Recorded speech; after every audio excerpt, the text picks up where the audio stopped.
Bismillahirrahmanirrahim. Ini penting saya ceritakan, mungkin agak aneh di dunia kampus ya, di bab ini. Kalau dalam teori kita, Pak On itu, mimpi sama nyata, melihat itu otoritatif mimpi. Ini yang agak aneh di ilmu pesantren. Jadi melihat jenengan langsung dengan mimpi itu otoritatif mimpi. Karena mimpi, ru'yal mukmin dijamin oleh Rasulullah sama dengan 46 juz'un minan nubuwah. Jadi persennya itu besar sekali, 46%. Dari juz'un minan nubuwah, otoritatifnya. Nah tentu tidur yang benar. Logikanya gini, kata-kata kitab-kitab menjelaskan. Orang kalau melihat langsung itu pasti terpengaruhi oleh cinta atau tidak cinta, senang atau tidak senang, sedang butuh apa tidak. Jadi kalau saya sedang butuh dengan Pak Rektor itu melihatnya dengan penuh harapan.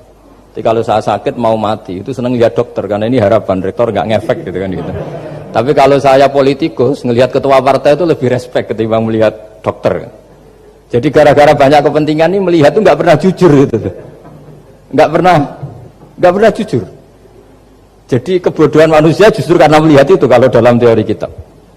Makanya kalau dalam teori pesantren itu kebalik, anna sunyamun wa idza matu intabahu. Manusia itu hakikatnya tidur, baru setelah mati bangun.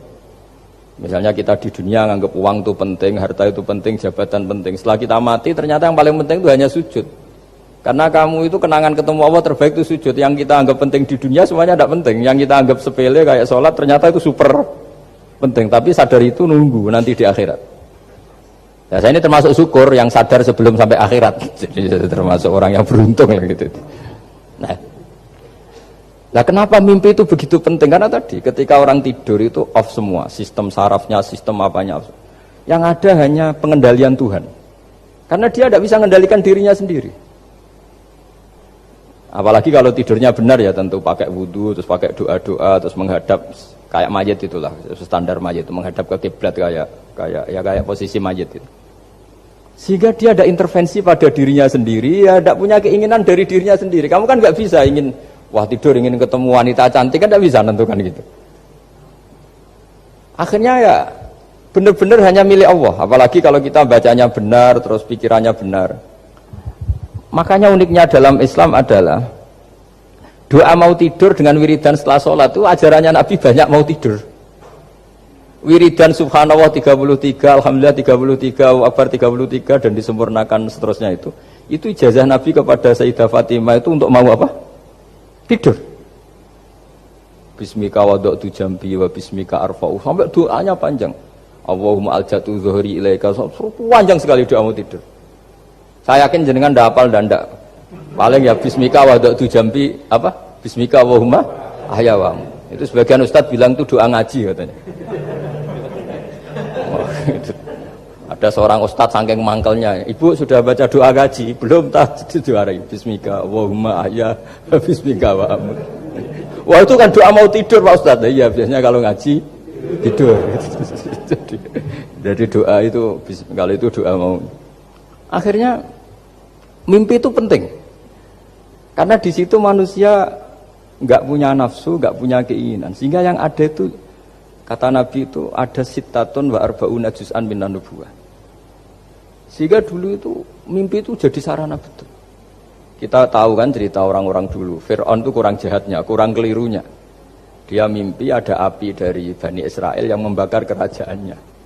Dan semua pentawilnya sepakat itu maksudnya Anda akan dihabisin kerajaan Anda oleh bayi dari Bani Israel. Begitu juga raja zaman Nabi Yusuf. Itu mimpi kalau ngalami ada 7 sapi yang gendut dimakan oleh 7 sapi yang kurus. Jadi mimpi itu sarana bahkan dari orang kafir. Karena ya tadi yang preman ya nggak ada premannya, yang soleh ya nggak ada solehnya, semua dikendalikan oleh Allah Taala pas tidur. Sehingga tidur ini menurut agama lebih otoritatif, asal dengan tidur yang benar. Jangan tidur sambil ngerokok terus terbangun karena ininya kena itu. Nah, cerita-cerita unik begini kalau tidak orang pesantren itu tidak tahu. Karena ini memang khas pembalikan satu fakta yang diyakini orang banyak. Sehingga ulama dulu itu cerita, ini saya teruskan. Imam Amudi itu akhirnya murid-muridnya mimpi. Mimpi di situ tanya, Pak Ustadz, Anda masuk surga enggak ketika hidupnya hanya nerangkan matematika? Oh iya, saya bahkan nggak sekedar di surga. Malaikat dikumpulin Allah untuk mendengarkan presentasi saya ngajar matematika. Jadi kata dia cerita, Allah bilang gini ke malaikat, hei para malaikatku, kenapa kamu iman sama saya? Ya karena saya melihat engkau ya Allah, melihat kekuasaan engkau. Tapi imannya orang ini itu melebihi iman kamu. Wah ya tidak bisa saya melihat engkau langsung, ini tidak melihat engkau langsung. Kenapa begitu yakin seperti yakin kita? Oh iya. Terus Imam Mahmudi, silahkan ajari matematika. Mahmudi mulai ngajari matematika. Terus beliau ngajarinya sederhana. Angka 2, 3 sampai ribuan sampai jutaan itu bin nisbat ilal wahid nisbatun wahidah, yaitu nisbatul far'i ilal asli. Hanya ngajar itu dok. Dunia ini apapun banyaknya variannya, apapun banyak makhluknya, itu semuanya adalah nisbatul far'i ilal asli. Angka 2 ya cabangnya 1, 1 juta ya cabangnya 1, semua itu dimulai dari 1. Jadi di mana-mana hitungan itu dimulai dari 1. Dan 1 ini harus ada, yaitu Tuhan. Matematika akhirnya malaikat, wah keren juga maksudnya. Keren juga maksudnya. Akhirnya Allah bilang, dan itu didawuhkan juga oleh Rasulullah SAW, tuba liman amana bi walam yaroni. Yang hebat itu imannya orang yang enggak melihat saya. Makanya masyhur itu, malaikat ditanya Allah, siapa imannya yang paling kuat? Ya kita, karena melihat engkau langsung ya Allah. Para nabi. Terus tapi yang dari sekian pertanyaan itu jawab sama, yang paling ajaib adalah umat-umat Muhammad di akhir zaman, enggak menangi nabinya, juga enggak pernah lihat surga neraka, tapi iman sama saya. Dan mereka punya cara untuk imannya ini berkualitas sama dengan kamu para malaikat. Ya diantaranya dengan cara logika tadi yang saya utarakan tadi. Am khuliqu min ghairi syai'in am humul khaliqun. Kalau alam raya ini wujud, maka penyebabnya harus sesuatu yang wujud. Masa sesuatu yang enggak wujud menyebabkan yang wujud.